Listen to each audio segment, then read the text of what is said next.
Welcome to Biz Dev Live. I am so excited for today's show. We have the one, the only Ramon Ray.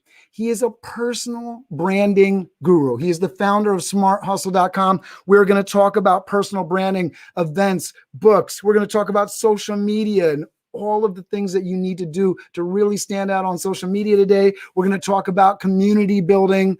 We're going to talk about all that and more right after the Biz Dev theme. Stay with me.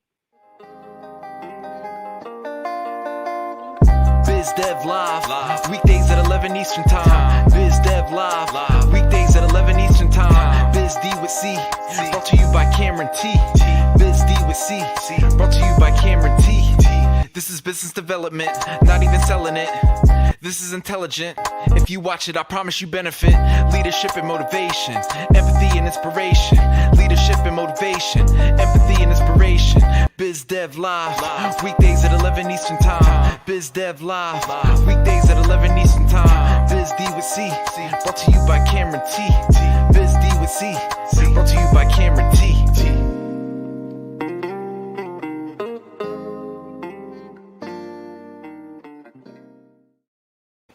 Ramon Ray is a successful entrepreneur, in-demand motivational speaker, and event host. He started 4 companies and sold 2 of them. Ramon's authored 4 books, including his newest, Celebrity CEO. Audiences around the world are inspired by his high energy and ability to connect and care. I can speak to this directly. He is amazing and always brings value wherever he goes. A few of Ramon Ray's accomplishments: he's been invited to the White House. He's the founder of smarthustle.com. He's been fired from the United Nations, so I'm sure he'll tell us about that. Interviewed the President of the United States, Barack Obama, graduate of the FBI Citizens Academy, piano player. He's testified to U.S. Congress.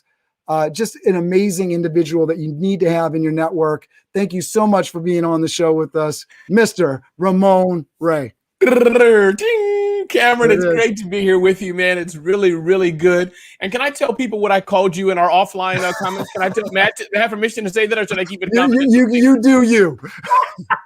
I told the world already via social, but it's your show. But yeah, so Cameron and I, we didn't first meet here, but where we first rekindled our relationship, as it were, was on Clubhouse. And that was just no more than 2, 3, 4 weeks ago, give or take. So I called Cameron my Clubhouse daddy. I call him that because he's the one. I'll take it. So many things. Another colleague of ours, I call her my Clubhouse mommy. So Cameron, good to be here, brother, with you. Thank you for all you do, your energy, your giving. And man, you're one smart dude, man. When I hear your insights, I'm like, this guy cuts to the point. So great to share this stage with you. You know, one of the things is I try to read good books. I try to listen to smart individuals. So if I'm sure some of the stuff I'm saying is just stuff that's been reflected back, stuff that you would be saying, but didn't have the time or learned all this stuff and forgot more than I know kind of deal. I really appreciate you. And I saw Ramon on the stage in Atlantic City at Harrah's, and I was just telling before we jumped on here that seeing his message, you know, it just made things pop, especially on the personal branding thing. And we're going to get into that a little bit later in more detail, but just having a list of things that you can do for your personal brand. I want to do good in the world. And so when I talk about personal brand, a lot of people talk about personal brand. I want to, you know, be rich. I want to, you know, I want to help people. And Yes. So when I think about personal brand and somebody like yourself that can teach me, it's if I make my brand big, if I can make my name shine, then I can do that much more to help people in the world. And so you are doing good by helping people that really want to help other people do that for themselves. And that's such a big, big, big deal. So to that point, tell us what you're doing right now, Ramon. I know you got the book. I'd love you to talk about the book. I know you have events and different things going on. Let people know how people can kind of get into your world and touch you. And then we'll kind of get into the background story. Absolutely. And I'll tell you, I'll answer that 2 ways, and you let me know if it's okay if I'm going there, but a little personal or my own journey over the past few months, a little bit longer, Cameron, I've been really into leadership. So I know that's not what you meant, but I just want to touch on that, making myself a better leader for my team. So that's one. I think 2, being more financially astute. That's kind of a personal journey I've been on, Cameron, because as we'll talk about, my strength, and as you know, is marketing, you know, as yours is too, but that's really my niche. What I do very well is marketing, personal branding, but I've been learning about finances a lot more as well. And I'm happy to talk about that at the tail end of the show of what that means to me. But really what I'm doing right now, absolutely, Cameron, listen, smarthustle.com. I've been through a journey there exploring, is the brand Ruh-moan or is it Smart Hustle? Am I competing like with the New York Times or am I competing with another influencer? And I realized it's both. And hey, Liz, good to see you here. Thanks for joining us. So it's both. So my point is that we've revamped that and really brought it together to showcase Ramon Ray is Smart Hustle and Ramon. So that's one. Two, we're planning our 2021 events, Cameron. And actually, you're on my mind to invite you to speak. So we have our events coming up, smarthustle.com/events. As you can imagine, Cameron, they're fun, they're big, they're bold, they're fast-paced, no silence on a remote event. And that's some things we're working on and really looking towards how we can just better serve our community. That's what I wake up doing all day long, to inspire and educate small business owners, Cameron, to start and grow successful businesses. That's what we do all day long, and I'm excited to share some of those knowledge nuggets. And I want you to know something for folks that are practitioners. I'm excited to be involved with the Ruh-moan brand. So it's already yes. I have no idea what the proposal is. It's already yes, and that is the power of personal brand, and I love that. So talk to us why, right? You've done so much. You've created 4 companies. You've authored 4 books. It takes a lot of work. What drives you? How did you get into all this? What's sort of been the driver of all of this energy that you bring to the table? Yeah, it's a good question, Cameron. You may have to ask me that 2 or 3 more times for me to bring it out of me. Or I should bring my team on the line so they can just aligning this up perfectly, so they can help to answer that. But I think a few things. I think I'll answer it the journey, as you've asked, and where I've been, and I'll answer it first to where I am right now. And I think, Cameron, why Clubhouse and LinkedIn and YouTube, these platforms have risen. People are lonely, Cameron. Humans are made to connect with each other. You and I, right? Some people maybe we don't gel quite with, and that's not a bad thing. That's what the human experience is about. But some people, Cameron, you latch on. You feel like I feel towards you. It's my long lost brother. And even you sharing some personal things that you've gone through as a young man, which have been very endearing to me. So I think that's what inspires me now. I just really, for me, some people a little more long form and introspective, like a Simon Sinek. I'm a fun. I don't take myself too seriously. I like to have a good time. I like to laugh fast.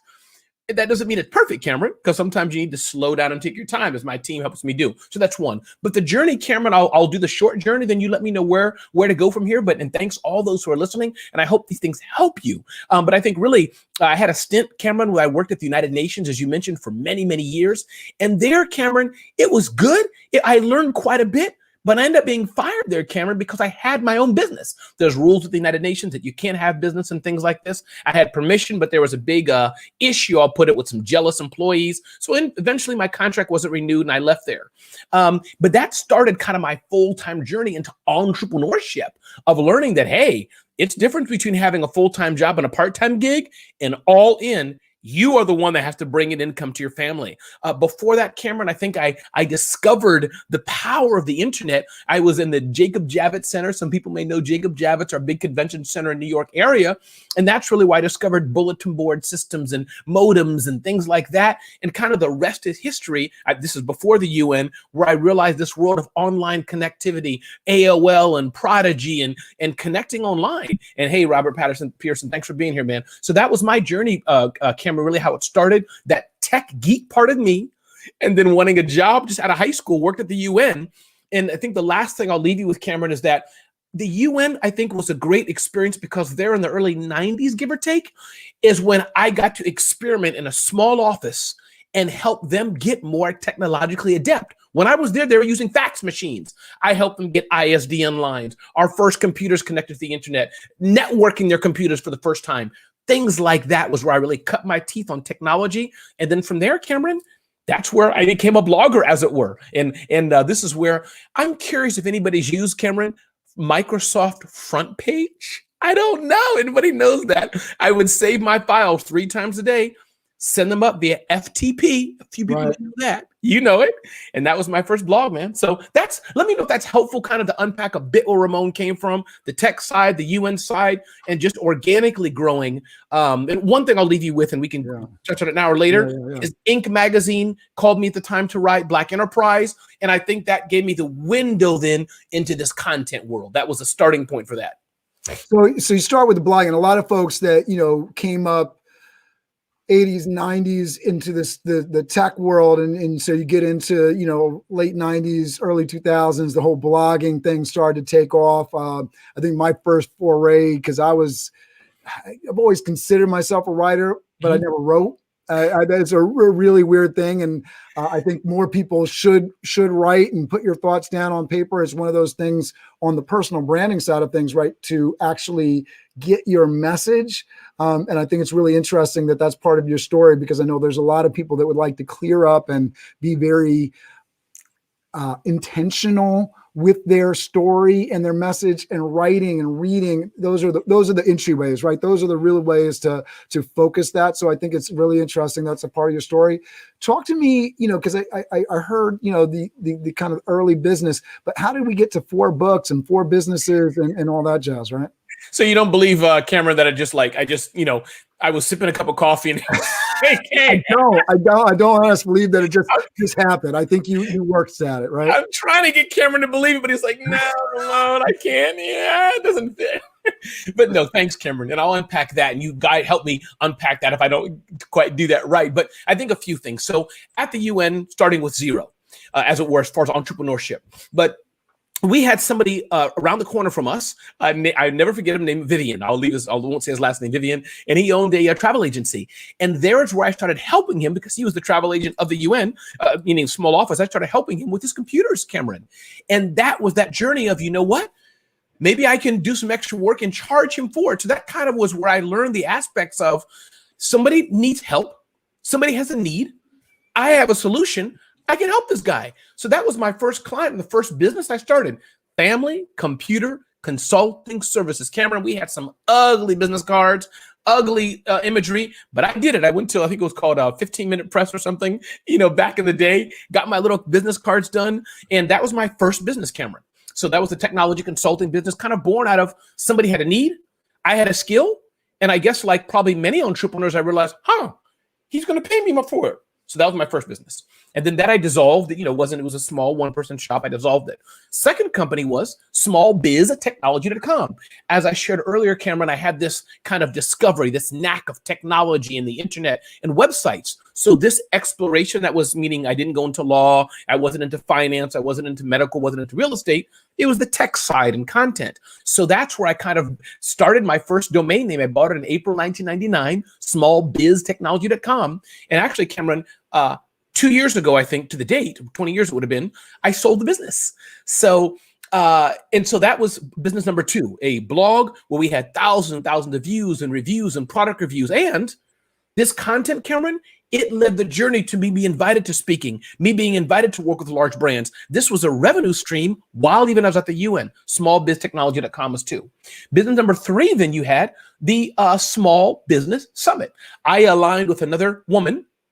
She was older and she was a white lady. And I'm saying it like this, Cameron, to give people the image. That's why I say it, because to me it's beautiful. This older, gray-haired white lady, right, and this skinny black guy. I think it's really important. And we are talking about this in a networking organization called Master Networks this morning. And we talk about the power of, all right, so you're meeting somebody.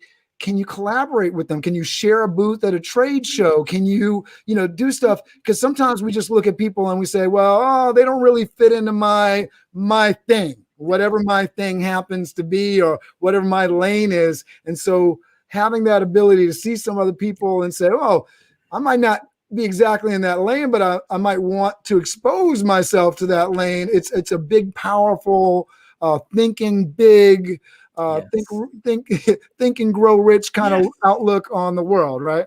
Yes, and Cameron, let me riff off that what you just said. It was amazing you said, because that is what brought us together, Cameron. I explained the demographic looks. We were not an odd couple, but it was cute as you think about it, right? But yet she brought the financial acumen, I think is the word. She loved numbers, Cameron. She loved spreadsheets. That's not and was not my strength.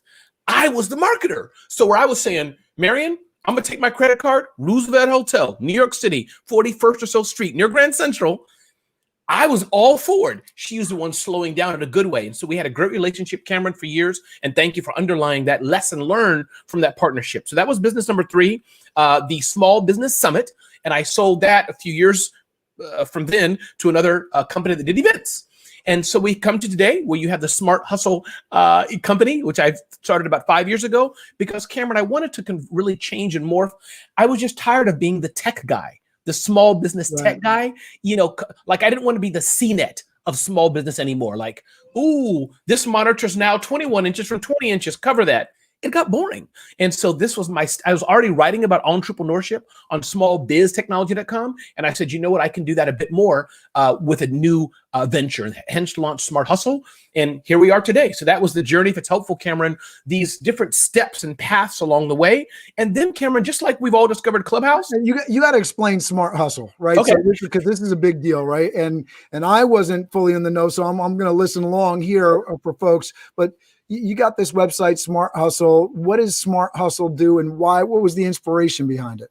Sure. Yeah. So Smart Hustle, you know, Cameron, man, as I said, smallbiztechnology.com was all things tech and small business, whatever that may mean to anyone. But I found that so Smart Hustle was my vision to talk about entrepreneurship, Cameron, as you know, is tough. It's thankless, as it were, like many of the jobs are. It's struggling. It's hard. It's tears. Your mama don't understand you. Your wife thinks you're, not working. Your kids wonder why daddy's downstairs on the computer all day tapping around like a hungry puppy, whatever it may be. It's hard. But the smart of it, I think, is where the joy comes. The smart of it is that financial management. The smart of it is being better leaders. The smart of it is leveraging technology. The smart of it is being better marketers. That's the smart and hustle. So the point is, smarthustle.com today, Cameron, we do 3 things. We have our event business, smarthustle.com/events. We have great events that are fun for thousands and thousands of small business owners. We have then our community, which is Smart Hustle Nation, that'll launch formally in the next few days. And then we have the content we have at smarthustle.com. So that's what I birthed, Cameron. I think it was 2000 and blanking out, but 5 years ago, whatever that would be, 5-6 years ago. That's what I launched, kind of the growth. I cut my teeth on understanding content with small biz technology. And so that's what Smart Hustle is today. And so today, as you kind of get a sense, Cameron, Ramon is a speaker, a keynote speaker. I'm hired and paid money to speak. That's the non-scalable part of the business. But then we're hired by large brands, Cameron, to help them produce content to reach our community, kind of influencer marketing. We have our events that are sponsored by companies, and then we have our community. So if this helps those listening, these are ways I think that anyone can kind of go from having one product to thinking ways you can upsell, or connect different parts of your business to serve your customer. And I think that's where community comes in. That's so important, because if you don't build a community, if you can't do that, it's really, really tough. So that's what I've learned along the way, Cameron, as I've grown this. And I think the future for me, Cameron, what would I love in the world? One, I'd love my own TV show. That's one. I've kind of looked at Steve Harvey quite a bit. That's where I'm going. And beyond that, Cameron, if you know anybody who's in the United States Secret Service Presidential Counter Assault Team, I'd love to spend a day with those guys and gals. So. Well, you got to tell me before we get into personal branding and all that. What's the impetus behind that? Because I know you've been to the White, and you didn't kind of glance over that. You didn't talk about why you've been to Congress to testify, how you got that interview with the President of the United States. Talk to us about some of that. I know you've traveled overseas with Ivanka Trump, which had to have been an amazingly interesting experience on so many different levels. Just the opportunity to be a part of the functions of the United States is pretty cool. So I imagine that's some of the reason behind wanting to be with the Secret Service guys. But I'd love you to unpack all that and some of those other things that I threw in there as well. I will do so, Cameron. Thank you. So the Secret Service, actually, ironically, Cameron, it wasn't so much. I think it probably started from the United Nations. When I was a kid, Cameron, I wanted to be in the Federal Bureau of Investigation, the FBI. And actually, if I can have a plaque right next to me where I have a letter from Robert Mueller congratulating me on being a graduate from the Federal Bureau of Investigation Citizens Academy. That's one. But over the years, I think being in the UN, for some reason, I just fell in love, Cameron, with the science and the art are personal protective services, whether it be celebrity or Secret Service guarding the president or heads of state. So that's one. I'll stop there. But really, my love of just loving to be a Jack Bauer, to be kind of not a spy. That's different. But Right. the protective agent, Cameron's walking through, and my job is to have a 4-point perimeter around Cameron to make sure he gets from A to B. See, I can go on this for 2 hours. I love that. That's incredibly specific. Yeah. I love it. Have you done like a lot of reading? Have you picked up books on like the Secret Service? Cameron, that's all any YouTube video that has over 1 million views or any substantial views that talk about the Secret Service, Ramon has watched it in depth, in addition to Navy SEAL stuff. But we'll move on from now. Answer the question about the president. Well, how did you get invited to do this stuff? Yeah. How did you get this interview? These are amazing pieces, and I know it'll add some context to the personal branding story as we get into this. And to your point, Cameron, it's all personal. The part of the reason for this, not that people who've been to the White House, you have to have personal brand, but my story and what I can share with our listeners, with your listeners, I think it's appropriate. So the 3 things: 1, my interview with President Barack Obama; 2, being invited to the White House to talk about personal branding; and 3, with Ivanka Trump. So 1, regarding President Barack Obama, Google at the time, I think Google, what was the video chat? Google Hangouts was new at the time. Somebody can Google that and get the dates, whenever that was kind of new for the first year, 2, 3, 4, 5, whatever that was, 90s or something. They had a big campaign probably with the White House to say, hey, let's interview President Barack Obama on Google Hangouts. So as I understand it, Cameron, 300,000 people is a number in my head. I think that's what I heard, applied to interview the president. They picked me and 4 other citizens to interview him. And part of, I think, how I got that, Cameron, I got an idea from someone to interview him on small business. Other people had questions about birther issues and all kind of things that were crazy and political issues and all that. But I said, you know what? Let's give him a chance to talk about small business. And lo and behold, I was interviewed 4, 5, 6 times, it seemed. A lengthy process. They were vetting who would be best to interview the president. It wasn't political, but I guess they wanted a mixture of dynamic people. As you know, Cameron, you do shows. Right. So, yeah, they picked me. So that was an interesting process how that happened, me interviewing the president, and people can go on YouTube and see it. And I kind of have remember the clip. Hey, Ramon. Hey, Ramon. Some days I wish I should make it into a wake up alarm. So That's awesome. So that was like 2012, 2013, around then. Yeah. That's about right. Correct. And then how did you get pulled in to like testify before Congress? Yes. And end up on this? Yeah. Tell us. Absolutely. So that one was, and you're welcome to hang out with me here on the screen if you want, Cameron. But so that happened was, again, I've always been a person, Cameron, to throw spaghetti on the wall. And you can help me try to say what I'm saying if it doesn't come across clear. But what I mean is being distracted and not being focused. The negative of it, you're always going here and there. That's the negative side of it. But the benefit of that is you can throw 1,000 different arrows in 1,000 different directions, and one of them will come back. That could be the White House. It could be Taylor Swift or whatever shiny object you were chasing, if that makes sense. So this was one of those opportunities. Now, I had always, as you kind of get a sense, been affixed on the White House, all things presidential in some way. Cameron, I'll go side story if I may. Please. You're talking to the guy who's been writing the White House, got the White House to call my cell while I was at the UN, talking to one of the president's secretaries, are not arguing, but gently talking with her why Ramon couldn't see the president. That could have been Bush at the time. I can't remember, because she didn't want to say, you can never meet the president. But I'm like, ma'am, I've been writing the White House for years. Why can't I come to the Oval Office? So let me get back on track. But the point being, was this approaching like to interview Trump? No, well, this would be Bush or back in the day, years ago. But I always had this of a little boy, Cameron, again, help me get back on track. But I think it's helpful as a little boy writing a letter to then Colin Powell, chairman of the Joint Chiefs of Staff. I have a personal handwritten note from him saying, Ramon, I can't come to your high school graduation, but thanks for your letter. So to answer the question about the Congress, let me touch on that real quick. So I love that's because that's the background, that you've never been completely afraid of reaching out to these big names. Because I think that's something, just within the last year, I've started to give myself real, because I think, everybody suffers from a little bit of, imposter syndrome. Yeah. You're like, oh, I'm not big a deal. I'm afraid of rejection. What if I embarrass myself? And so just being able to put yourself out there, what's the worst they're going to say? No, right? And if they say no, Cameron, to your point, right? And again, thank you for allowing me to go various directions here, but I know you can keep this on track. But even to your point, I remember the Wall Street Journal had a contest, Cameron. They said, we will not get back to you. I sent them a big box with the application inside the box. So a small little 8.5, 11 sheet of paper, a box this big. Guess who they got back to? Dear Mr. Ray, we know we said we wouldn't get back to applicants, but we had to let you know we got your big box, Wall Street Journal. So anyway, so to the president. So bottom line on that, Cameron, somehow I was in touch with the Senate office, with the House Small Business Subcommittee, calling them, probably trying to interview them on some matter for my own site, right? And that's when they called me back and said, oh, by the way, Ramon, we looked at your bio. Lo and behold, we had a cancellation. It was Marcus Lemonis of The Prophet, who couldn't make it to testify at the time I testified. So they called me.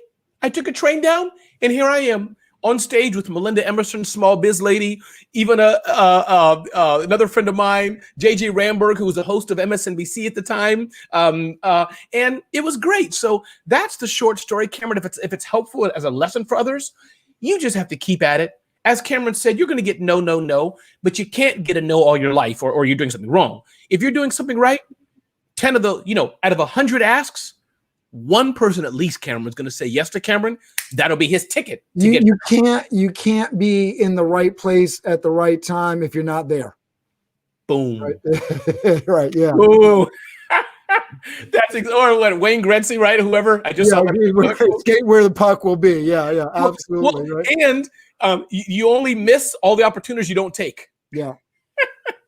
So yeah, I know. I think there's so many sport analogies on that, yes. And that's perfect though, because it really lines up with everybody that's an entrepreneur, everybody that's and I've gotten out of saying small business, because I know small business is very particular, but business owners, there's nothing small about small business. We say it to sort of frame it and know that we're not talking to the presidents and CEOs of Google and the energy sector giants and that sort of thing. But small business is big business. It's most of the business in the United States. And for everybody that's an entrepreneur out there, understanding that whatever your product or service is, that it's important, that it's something that, people do want to hear you. It's just, there's a lot in the world. And so if you're sitting there saying, I'm going to be Mr. Shy Guy and not tell anybody, well, there's a lot of people out there that are stepping up and making themselves known. So how are you showing up consistently? I love that you, as a kid, were writing letters to the White House. That's amazing. And let me touch on, Cameron, this Ivanka Trump story, because it's directly related to what you said about being shy. So to full clarity, so I wasn't on a plane with Ivanka when I traveled, but the U.S. had something called the Global Entrepreneurship Summit. They probably stopped it because of COVID, whatever the reason is. But they had invited entrepreneurs from around the world to gather in locations around the world to talk about entrepreneurship. High-level event. Heads of state, Barack Obama went years ago, and et cetera. I think then 2 years or 3 years ago, it was led by Ivanka Trump. So I applied to U.S. State Department. I was accepted. I flew to India separately, but I was on that was the U.S. delegation, as it were. So hence the Ivanka Trump connection. But interesting, as she was leaving the stage, Cameron, here's another story of boldness and not being shy. As she was leaving the stage, and I'll show a picture to your audience later, I yelled out, Ivanka, I was raised in Brooklyn. Come and talk to me. Because she had just mentioned her New York City roots in her speech in India. She turned around, Cameron, I kid you not, came back from leaving, and let me take a selfie with her. So it sounds silly. She's not the president, but she's a celebrity person. So going to that aspect of, you got to be bold. You got to reach out. And why do I do it, Cameron, is maybe a teaser to our upcoming talk on personal branding, is that picture, that proof point. Maybe it sounds silly, but yeah, it's a story I can tell. Having a picture with Ivanka Trump, it means something. So it really does, right? I love events, right? We're going to talk about a little bit about events in the personal branding thing. And so when you have those events, I went to an event and there was a star there. I took a photo of, I went to the next one and I didn't pay for that package where I get to take a photo. And I was like, it really would have been worth it. Because I'm a really big fan of Gary Vaynerchuk. And so at this event, I didn't get a chance to take a photo. Now, at the previous event, same event, I got a chance to take a picture with Barbara Corcoran. And one of the things that was interesting about that was I didn't expect I didn't know who Barbara Corcoran was. For folks that are like, oh, how do you not know? I'm not sitting here every night watching Shark Tank. It's a good show. Yes.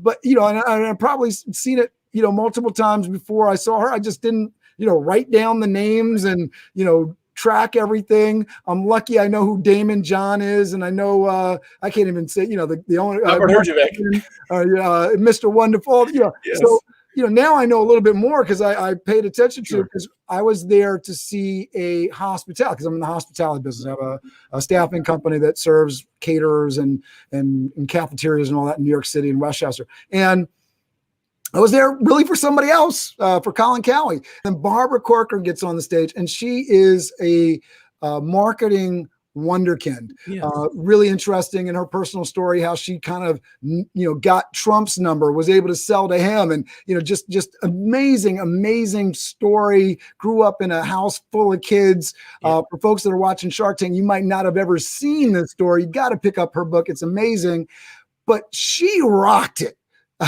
And so I was so happy to take a picture with her, because I really just super respected after she told her story on stage. And I really connected with it, because you were saying you partnered with this woman that was really good on the financing. Barbara did the same thing. She collaborated with somebody that was really sharp on the money and the purse, and making sure that all that stuff was together, and let Barbara go out and be amazingly creative. And, she talks about it in comparison of shopping, of selling puppies, and selling apartments in her story, but the idea of creating demand where there isn't any demand. And so the personal branding thing, the proximity to success and wealth and all that stuff, it really does make people say, oh, look at look at Ramon Ray. He's right next to Ivanka Trump. Look at Cameron.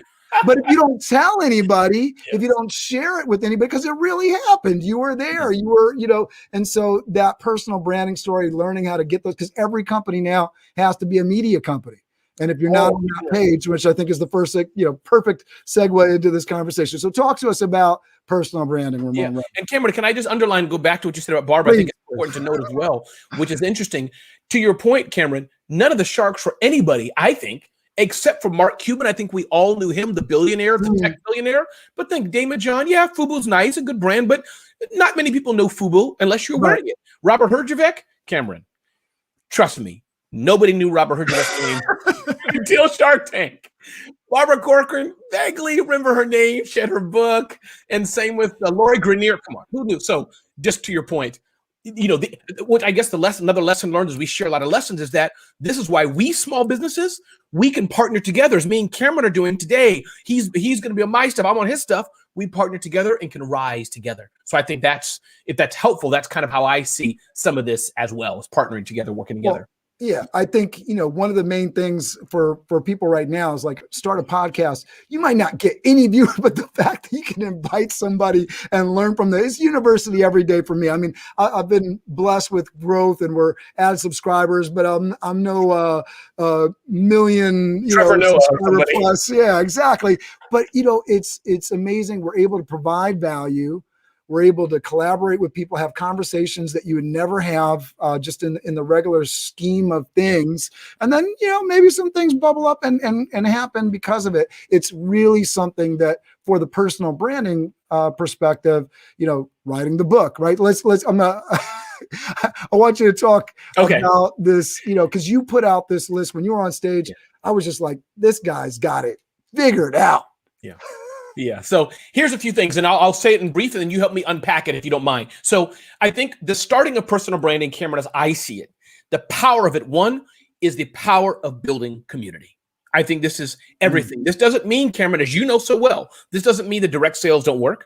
This doesn't mean you shouldn't do advertising. This doesn't mean that word of mouth doesn't work. All those things and more are great. But for me, we're talking about today with Cameron Toth, is the power of building community. Right. And why is that important? We know we need to make $1 over here.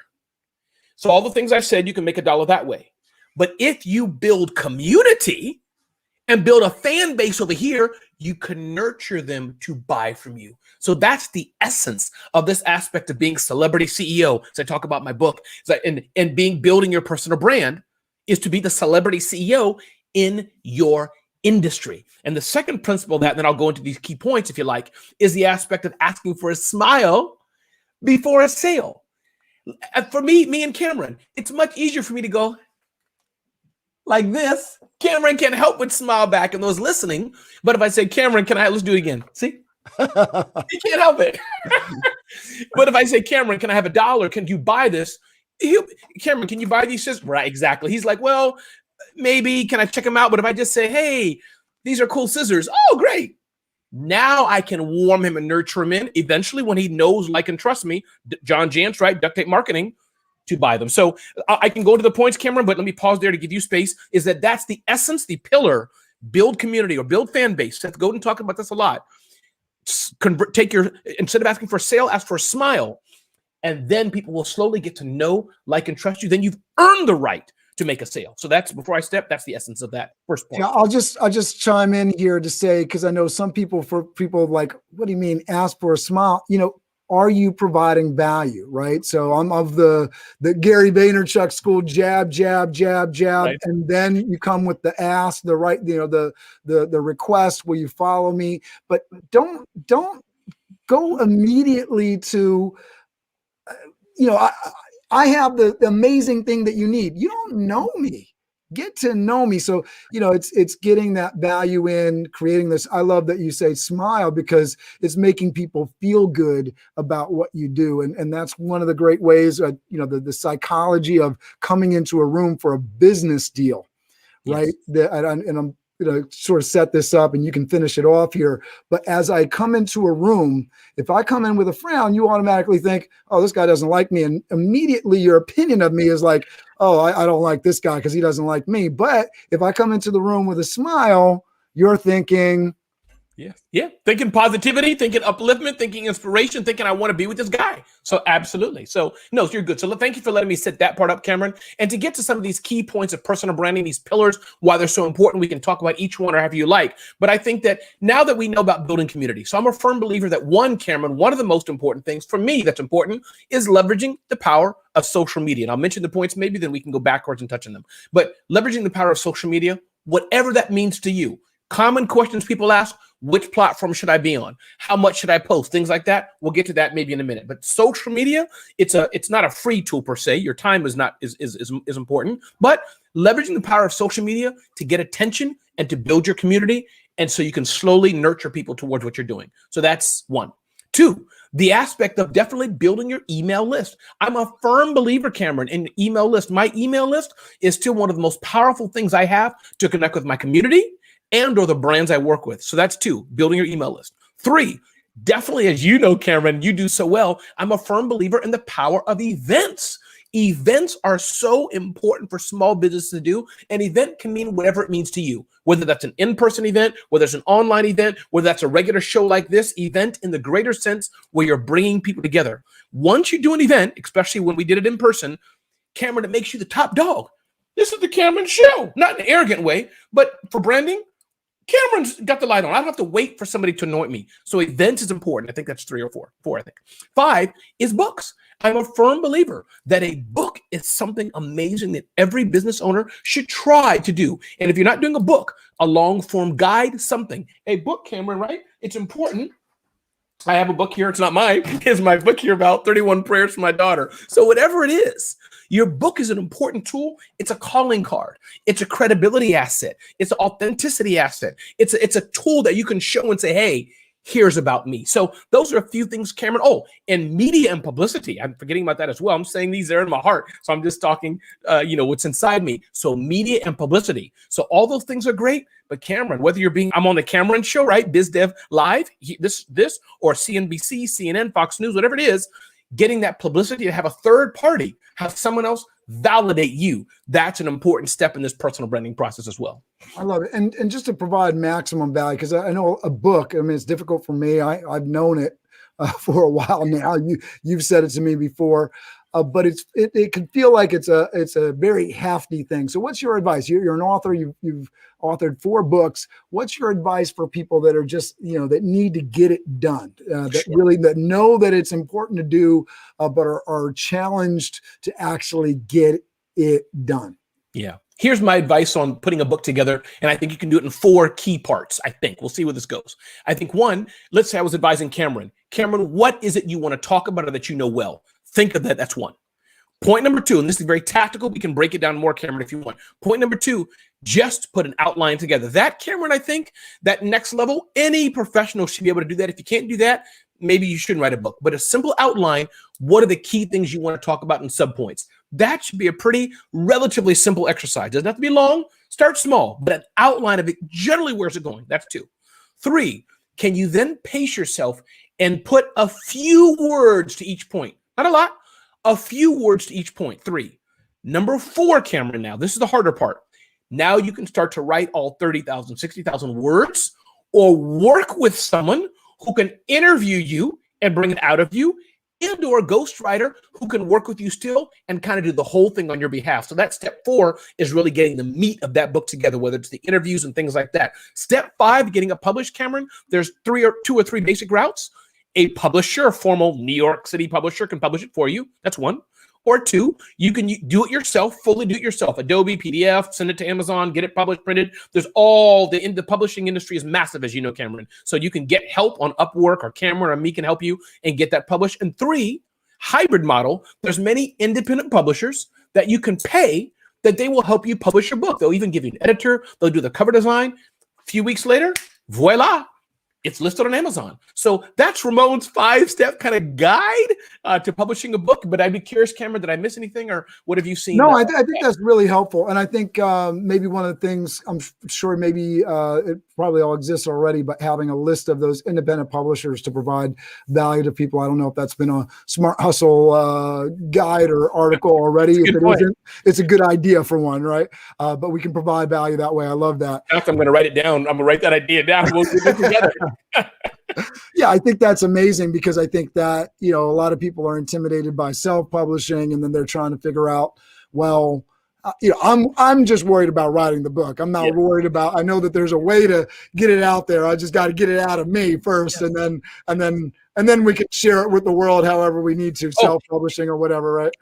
Cameron, I did forget step 6, which is the publishing, the marketing of it. So thank you. You kind of teed into that, but I do want to say, you got to share the book out. So I won't say more on that, but that's the whole engine. Hopefully you have your own list, your own community, your own fan base, your email, you're prepping ahead of time. I won't go there now unless you want, but that is a key component. The first 5. Well, I know a big thing, like for sort of, running the matrix, if you will, in terms of getting into the algorithm of sales, especially like on Amazon, is the pregame, right? So before it ever goes up for sale, pre-marketing and making sure it's a big deal. Right. And I think this is a common thing that I've been talking to a lot of entrepreneurs about. And, you see people that are hustling. There's people that, are on Clubhouse, like constantly, they're living on Clubhouse. They're all about, the right now sale, the tomorrow event. I need people to attend my event tomorrow. And you don't see as much like, I have an event for 2022, and I'm really excited for you to be on that. I have this pre-sale ticket. I'd love you to be involved in the community building, really thinking out, because if you really want to build something big, it takes time. And so one of the tricks that I was told, and I'd love to get your opinion on this, is selling the book before it actually comes out so that you can rank on the bestseller list and all these kind of things.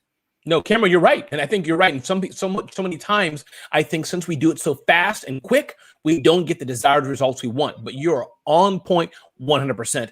Time ahead of time, getting the people primed. Because, right, I tell Cameron, could you take a look at my book the first time? Yeah, okay, whatever.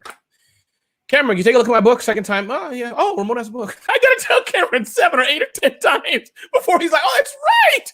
Ramon, my friend, has a book. How much more if he didn't know me? So I think Cameron's right. Start Cameron, what? 2, 3, 4 months ahead even. Sounds a long time. Just teasing that. Getting the graphics out. Or maybe 2, 3, 4 months is a while. But to your point, Aunt Cameron, you can get it listed on Amazon or other places for pre-order.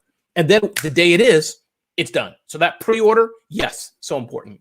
Yeah, and I think there's a lot of things that people talk about, like buying your own book, and there's tons of tricks out there. But the organic piece of it, the piece that is the most amazing, exactly like getting in front of people multiple times, Yes. building the case point of it, just giving yourself time. It's a lot less stressful too, because if you're always trying to promote tomorrow, it's hard to be successful that way and get the results that you want. It's really easy if you have a consistent plan to get the event where you wanted to get it in terms of attendance and building community. If you're thinking over the long term, I know with Biz Dev is like the long term plan is this, is that companies would want to partner with me for my knowledge, for my network, for my connections. And I was thinking, all right, a year, maybe 2, maybe even 3, that's where I'll be. And I've been very lucky to have some of those conversations.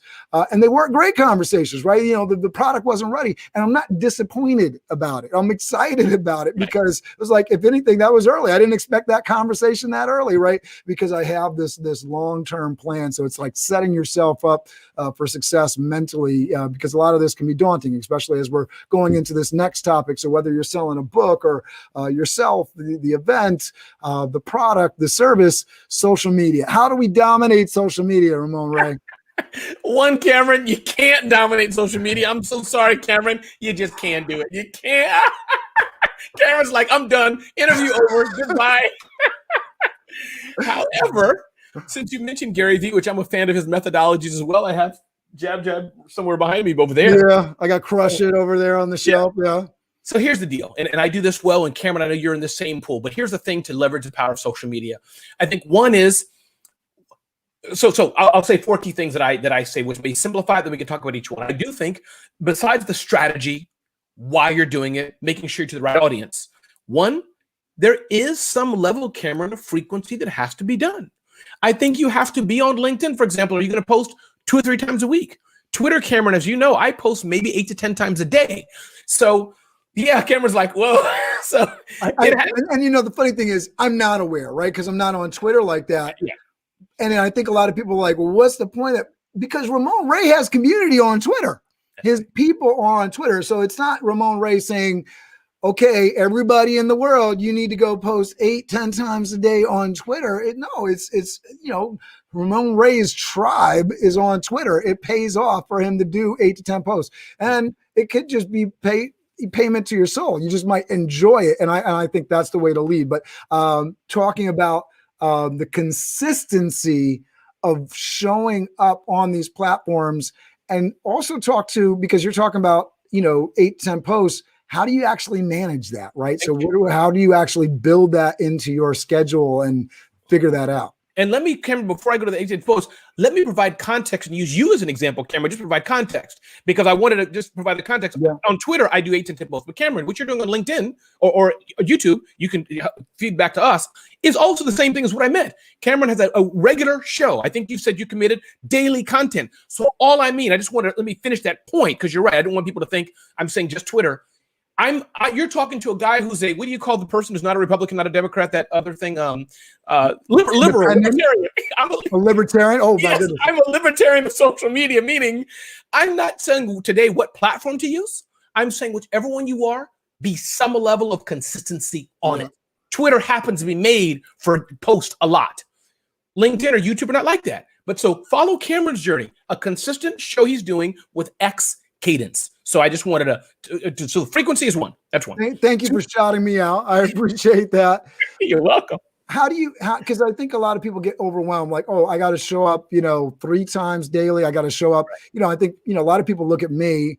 I'll just sort of add the context of how I fit it into my day, is that I put it on my calendar and it's set and I like doing it. Really, really, really, really, really important that whatever you do, you actually enjoy doing it. I couldn't imagine doing this if I woke up and it was like, oh man, I got to go interview Ramon Ray today. Like, oh man, like I am super excited. I was looking forward to today. I'm looking forward to tomorrow. I'm looking forward to Monday, and I get to spend time with my kids. And I don't want to put this in a bad way, because I have 4 beautiful children, my wife. I love hanging out with them. I look forward to doing this show. So I think that's really the key. If you're doing social media, what do you enjoy doing? And there's so many different ways, just to talk on the Gary Vee thing of this. And I know you advocated this as well. You don't have to follow somebody else's method, right? You can document. There's so many different ways to interact and engage. So find your tribe and find the way that you like doing it. Please, Ramon, keep going on. I love it. Stay here with me. I love it, man. Because before we jumped on, we talked about frequency. We talked about relevancy. We talked about engagement. We talked about analytics. So I want to make sure that you get to all of that. No problem. And to your point, I must say, because I want to talk, you let me know, Cameron, if there's people in the audience. You know what? Let's listen. Yeah. There are people in the audience who are frustrated, Cameron. I heard them. So I'll just put a bow on what you said, is that LinkedIn, for talking to those of you who are nervous, afraid, being on video like me and Cameron makes you nervous. Most business professionals, especially B2B, can be on LinkedIn. We're saying even at the start, just start commenting on other people's posts. Just do that. So I want you to do more, but I just wanted to finish kind of our thought there, Cameron, talking to those who are in pain, who are like, oh, it's overwhelming. So yeah, I'll move on, but just commenting. So yeah, I can go on that for another 2 hours. So no, I think engagement, and I think it's a missed opportunity, right? Do you follow people? I think some people are frustrated because they're following too many people on a platform. I haven't really gone to like zero on stuff, but I'm tempted, because you get, so many people that you're following, there's stuff in your feed. So really following and engaging, being very intentional. You go on to platforms, you can search, right? So maybe there's stuff that's showing up in your feed. You don't want to just go to the search and search for Ramon Ray. If you like what Ramon Ray is saying, just, follow him. He's connected to a whole lot of people that are excited about small business. Follow, engage. You're going to connect with other people. It's going to be amazing for you if that's your tribe. You follow Ramon Ray, you engage with his comments. Not only are you going to get on Ramon Ray's radar, but you're going to get on all the folks that love Ramon Ray and love what he's about and are on that same wavelength and vibe. And you connect with them in the comments. You hit them. There are people that engage. So once you do start posting, you know that you're talking to other people that are engaging on the content. Absolutely. Absolutely. So we have the frequency. Relevancy, I think you touched on this. Make sure what you're posting is relevant to your core audience and who they are. As you get a sense, Cameron, my brand, my DNA, my vibe, how I am,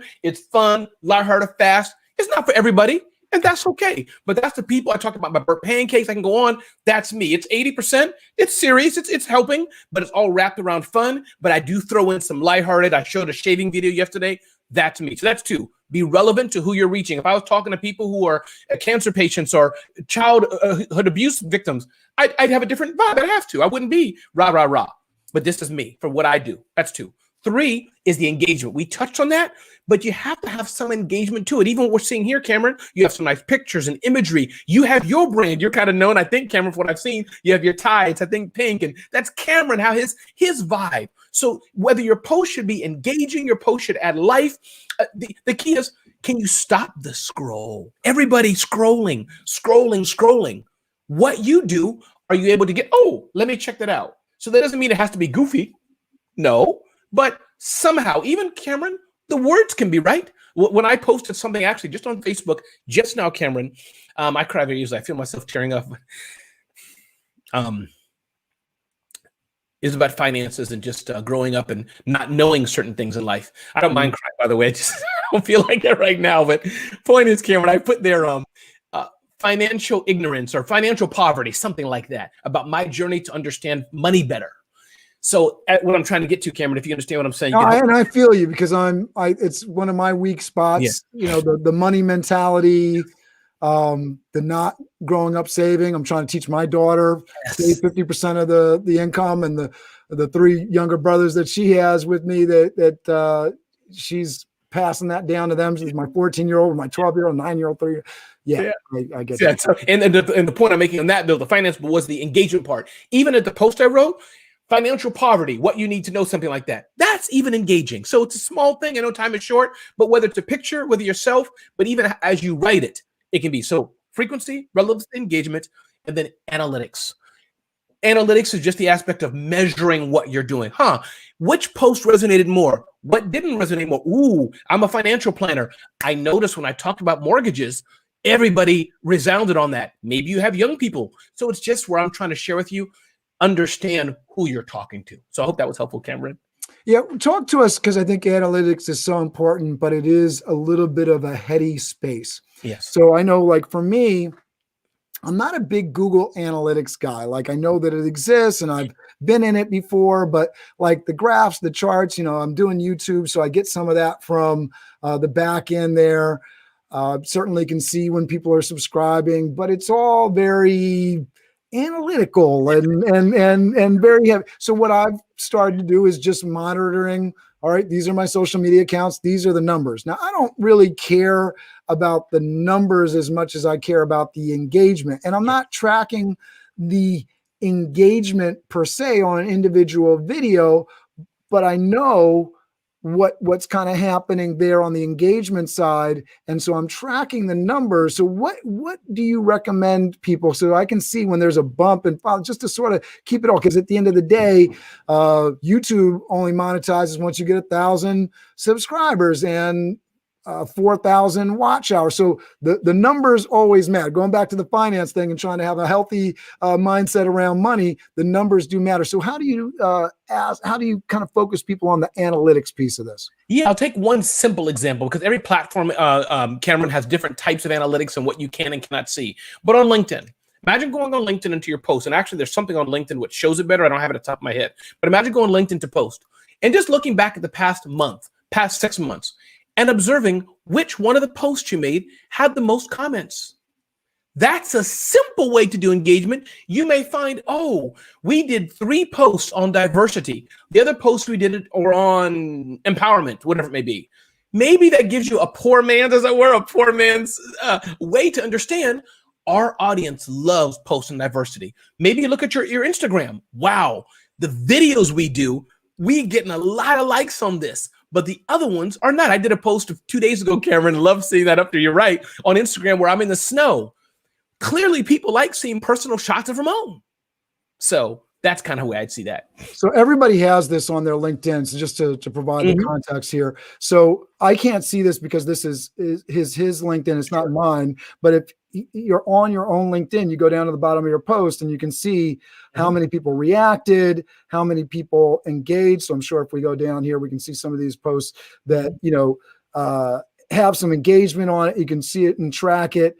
I know Twitter is more your platform, but you can see, so you can start checking and tracking. So you can go on your own LinkedIn platform. You guys go check out Ramon Ray on LinkedIn because we need to get him some more engagement on his posts. But the thing that you can do is do exactly what Ramon Ray is saying is, hey, go check your stuff out. And if you got a lot of engagement on something, you can sort of start tracking, hey, this is a place that I dominate in. I have a buddy, Denise Panza, who is in mortgage, by the way. You were mentioning mortgage, and she's killing it on LinkedIn. I mean, she's got thousands of comments, engagement, and everything. And so anybody that's in that or close to that space, I'm like, go look at what she's doing. And she's got a nice casual style. You don't have to be stuffy necessarily on LinkedIn to be business. There's a lot of stuff on LinkedIn where it's like, maybe that should really be on Facebook. You're right. And congratulations to Denise. I think what I'm hearing you say also, Cameron, is that she's in real estate. And I think know your audience, know where it's at, and dive deep and all in. For me, I happen to spread myself very thin. That's just my style. So I'm on Clubhouse, I'm on Twitter, I'm on Instagram, I'm on LinkedIn. I have my website, I have my email. And that works for me. But I think you're right. There's something to be said, going very narrow, focused on one thing, and diving all in. I just chose a different route. Yeah, I think it's really interesting. Like, there's so many different ways to do it. And so looking at that analytics tool for you, if you're all over the place right now, you're following Ramon Ray's example, and you're everywhere. Taking a step back and looking at what platforms are really performing well for you, that you're getting the tick up, that you're getting response, that the interaction is going from online to in person, direct connection, phone calls, emails. That could be a really good indication. Oh, maybe I should focus more on that platform. I love that piece of it. All right, so let's talk. Let's move into it because I know we've mentioned community a couple of times, but we want to, I think, dive deeper into this community thing with the last minute here before we tell people how to go reach you and find you and participate in your world. How should people really focus and build their community for their personal brand? Have an attitude to serve, serve, serve. And Cameron does this so well. And I think that's the number one thing I can say, Cameron. And I can go deeper, but that's it. Many people were so scared, Cameron. We sell, sell, sell.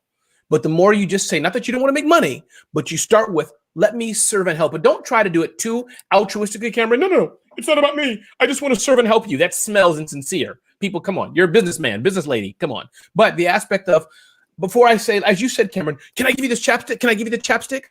Let me ask Cameron. Cameron, are your lips dry at all, Cameron? Oh. Cameron, I noticed this. And see, Cameron starts, see that I'm going to say, Cameron, what do you use? Oh, I use XYZ. And then this one, by the way, I shout out to my buddies at Goat Milk Stuff. So, but is that helpful, Cameron? It's to me have an attitude of service, as I know you do all the time. I have that. That's how you build. And it's not the fast way. As I say, last comment, it won't happen fast. But over time, your brand will spread. I'm a fan of Cameron. I'm a fan. Thank you for that. So you're saying be of service, but I know you going back to like email lists and things like this. How do you get people to show up at an event? How do you bring a community together? How do you get your community to work on behalf of you? I understand be of service, and that's a great way to get people kind of hoorah Ramon Ray, hoorah Cameron, right? But how do I get people to show up and be that community, to build that culture that brings people together? Cameron, 80 to 90% of what I produce adds intense value, as I hope you're getting to see. My email newsletter. I came home, my fridge was broke. Here's what I learned. Sounds maybe like everybody else, but that's what I talk about. How can I help you? How can I add value to your life? Then I put a little bit of the next one, maybe. Hey, I'm having an event. Would you like to buy a ticket? Or my book is coming out. And I think that's the most we can hope for. If I'm providing value to Cameron, if I've mowed his lawn, cut his shrubs, washed his car, when I come back the next month, Cameron, you think I could have some Coca-Cola? He's going to say, take two. Is that kind of silly? I love that because I'm getting different newsletters in my inbox from professionals that I'm meeting with.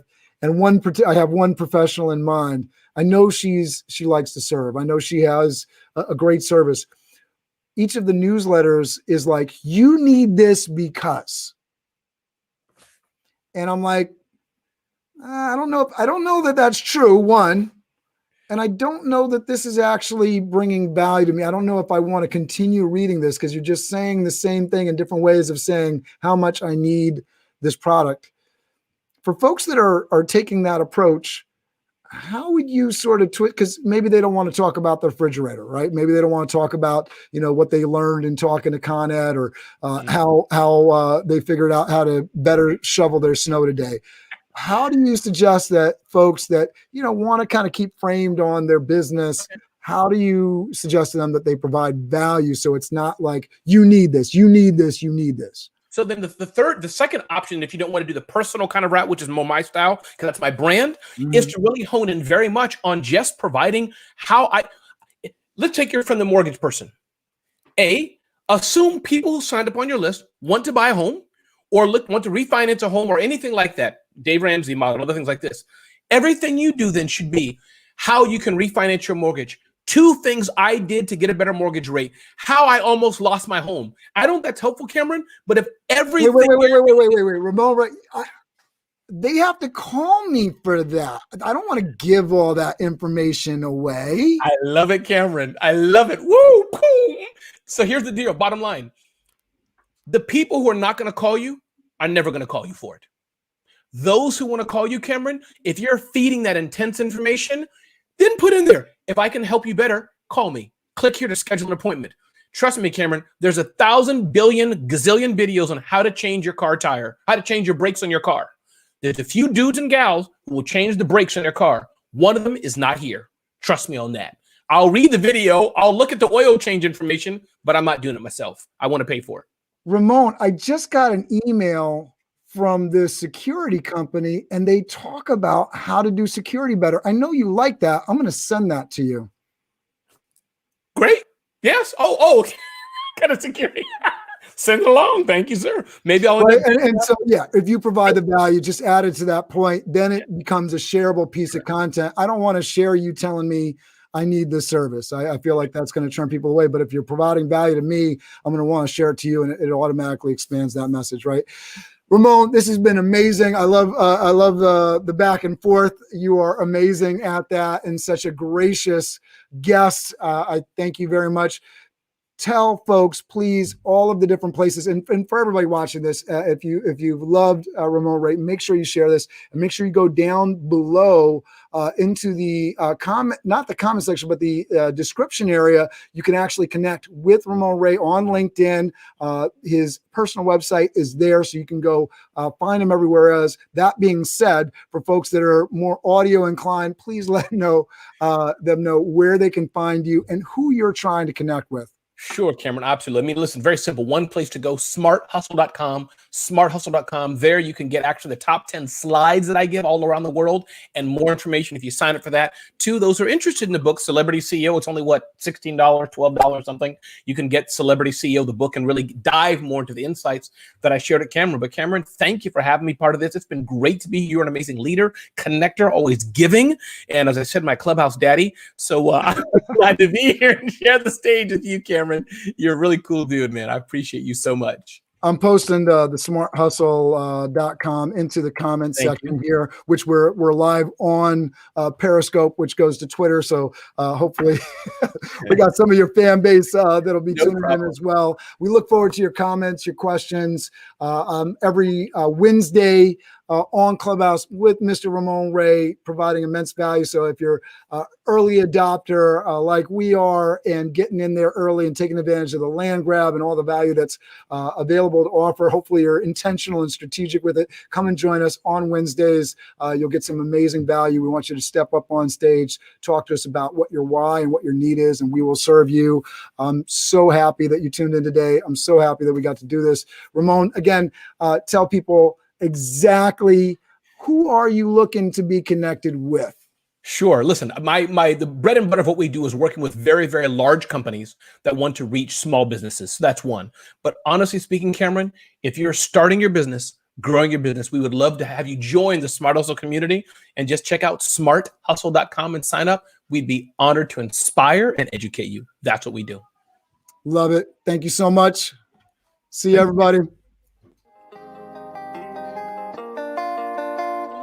Biz Dev Live, weekdays at 11 Eastern Time. Biz Dev Live, weekdays at 11 Eastern Time. Biz D with C, brought to you by Cameron T. Biz D with C, brought to you by Cameron T. This is business development, not even selling it. This is intelligent. If you watch it, I promise you benefit. Leadership and motivation, empathy and inspiration. Leadership and motivation, empathy and inspiration. Biz Dev Live, weekdays at 11 Eastern Time. Biz Dev Live, weekdays at 11 Eastern Time. Biz D with C, brought to you by Cameron T. Biz D with C.